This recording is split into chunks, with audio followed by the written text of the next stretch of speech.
Chapter 4. The First Vanishings. We carried Thora back, down to where Edith was waiting. We told her what had happened and what we had found. She listened gravely, and as we finished, Thora sighed and opened her eyes. "I would like to see the stone," she said. "Charles, you stay here with Thora." We passed through the outer court silently and stood before the rock. She touched it, drew back her hand as I had, thrust it forward again resolutely, and held it there. She seemed to be listening. Then she turned to me. "David," said my wife, and the wistfulness in her voice hurt me. "David, would you be very, very disappointed if we went from here without trying to find out any more about it, would you?" "Walter, I never wanted anything so much in my life as I wanted to learn what that rock concealed. Nevertheless, I tried to master my desire, and I answered Edith, 'Not a bit if you want us to do it.'" She read my struggle in my eyes. She turned back toward the gray rock. I saw a shiver pass through her. I felt a tinge of remorse and pity. "Edith," I exclaimed, "we'll go." She looked at me again. "Science is a jealous mistress," she quoted. "No. After all, it may be just fancy. At any rate, you can't run away." "No." "But, Dave, I'm going to stay too." And there was no changing her decision. As we neared the others, she laid a hand on my arm. "Dave," she said, "if there should be something inexplicable tonight, something that seems too dangerous, will you promise to go back to our own islet tomorrow, if we can, and wait until the natives return?" I promised eagerly. The desire to stay and see what came with the night was like a fire within me. We picked a place about 500 feet away from the steps leading into the outer court. The spot we had selected was well hidden. We could not be seen, and yet we had a clear view of the stairs and the gateway. We settled down just before dusk to wait for whatever might come. I was nearest the giant steps, next me Edith, then Thora, and last Stanton. Night fell. After a time the eastern sky began to lighten, and we knew that the moon was rising, grew lighter still, and the orb peeped over the sea, swam into full sight. I glanced at Edith and then at Thora. My wife was intently listening.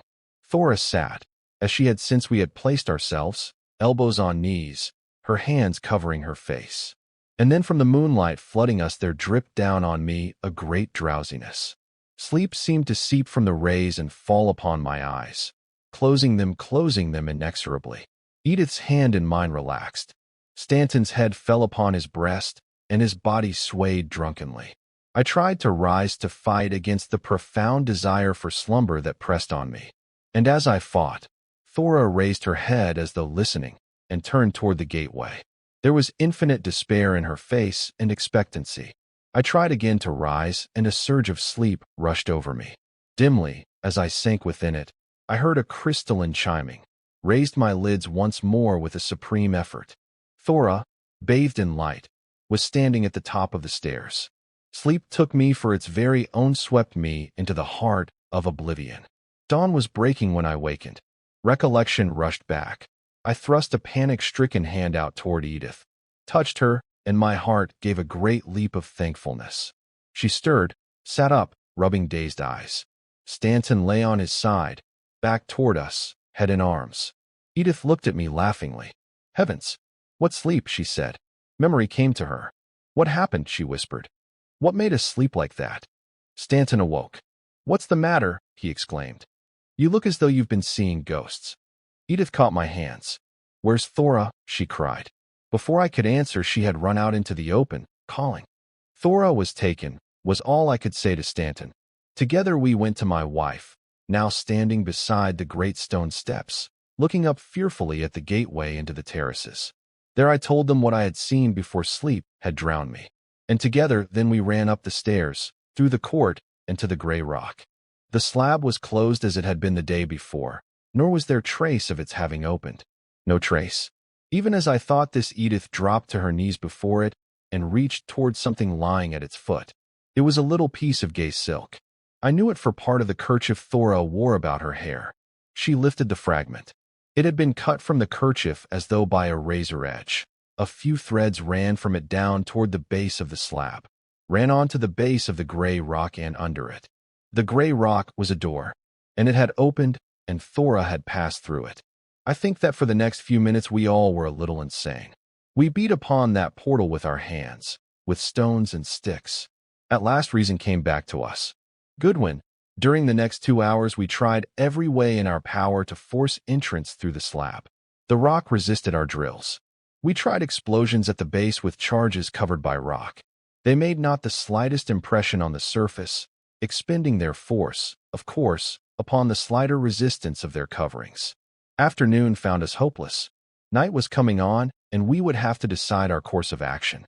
I wanted to go to Ponape for help, but Edith objected that this would take hours, and after we had reached there it would be impossible to persuade our men to return with us that night, if at all. What then was left? Clearly only one of two choices: to go back to our camp, wait for our men, and on their return try to persuade them to go with us to Nantoch. But this would mean the abandonment of Thora for at least 2 days. We could not do it.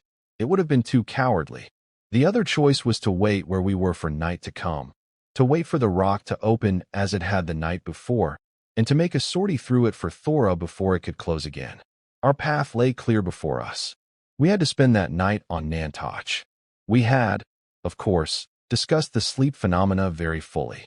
If our theory that lights, sounds, and Thora's disappearance were linked with secret religious rites of the natives, the logical inference was that the slumber had been produced by them, perhaps by vapors. You know as well as I what extraordinary knowledge these Pacific peoples have of such things.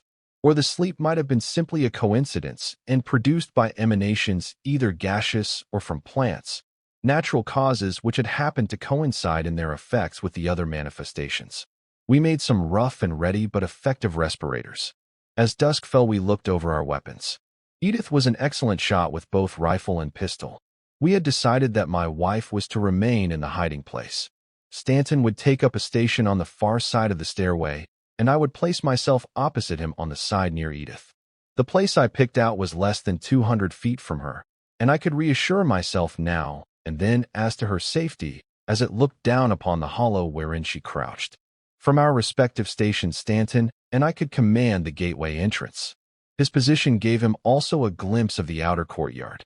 A faint glow in the sky heralded the moon. Stanton and I took our places. The moon dawn increased rapidly. The disk swam up, and in a moment it was shining in full radiance upon ruins and sea. As it rose there came a curious little sighing sound from the inner terrace. Stanton straightened up and stared intently through the gateway, rifle ready. "Stanton, what do you see?" I called cautiously. He waved a silencing hand. I turned my head to look at Edith. A shock ran through me. She lay upon her side. Her face, grotesque with its nose and mouth covered by the respirator, was turned full toward the moon. She was again in deepest sleep. As I turned again to call to Stanton, my eyes swept the head of the steps and stopped, fascinated. For the moonlight had thickened. It seemed to be curdled there, and through it ran little gleams and veins of shimmering white fire. A languor passed through me. It was not the ineffable drowsiness of the preceding night. It was a sapping of all will to move. I tried to cry out to Stanton. I had not even the will to move my lips. Goodwin, I could not even move my eyes. Stanton was in the range of my fixed vision. I watched him leap up the steps and move toward the gateway. The curdled radiance seemed to await him. He stepped into it and was lost to my sight. For a dozen heartbeats there was silence. Then a rain of tinklings that set the pulses racing with joy and at once checked them with tiny fingers of ice, and ringing through them Stanton's voice from the courtyard. A great cry, a scream filled with ecstasy insupportable and horror unimaginable. And once more there was silence. I strove to burst the bonds that held me. I could not. Even my eyelids were fixed. Within them my eyes, dry and aching, burned. Then Goodwin, I first saw the inexplicable. The crystalline music swelled.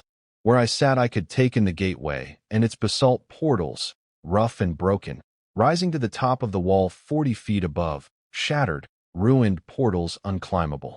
From this gateway an intenser light began to flow. It grew, it gushed, and out of it walked Stanton. Stanton! But God! What a vision! A deep tremor shook him. I waited.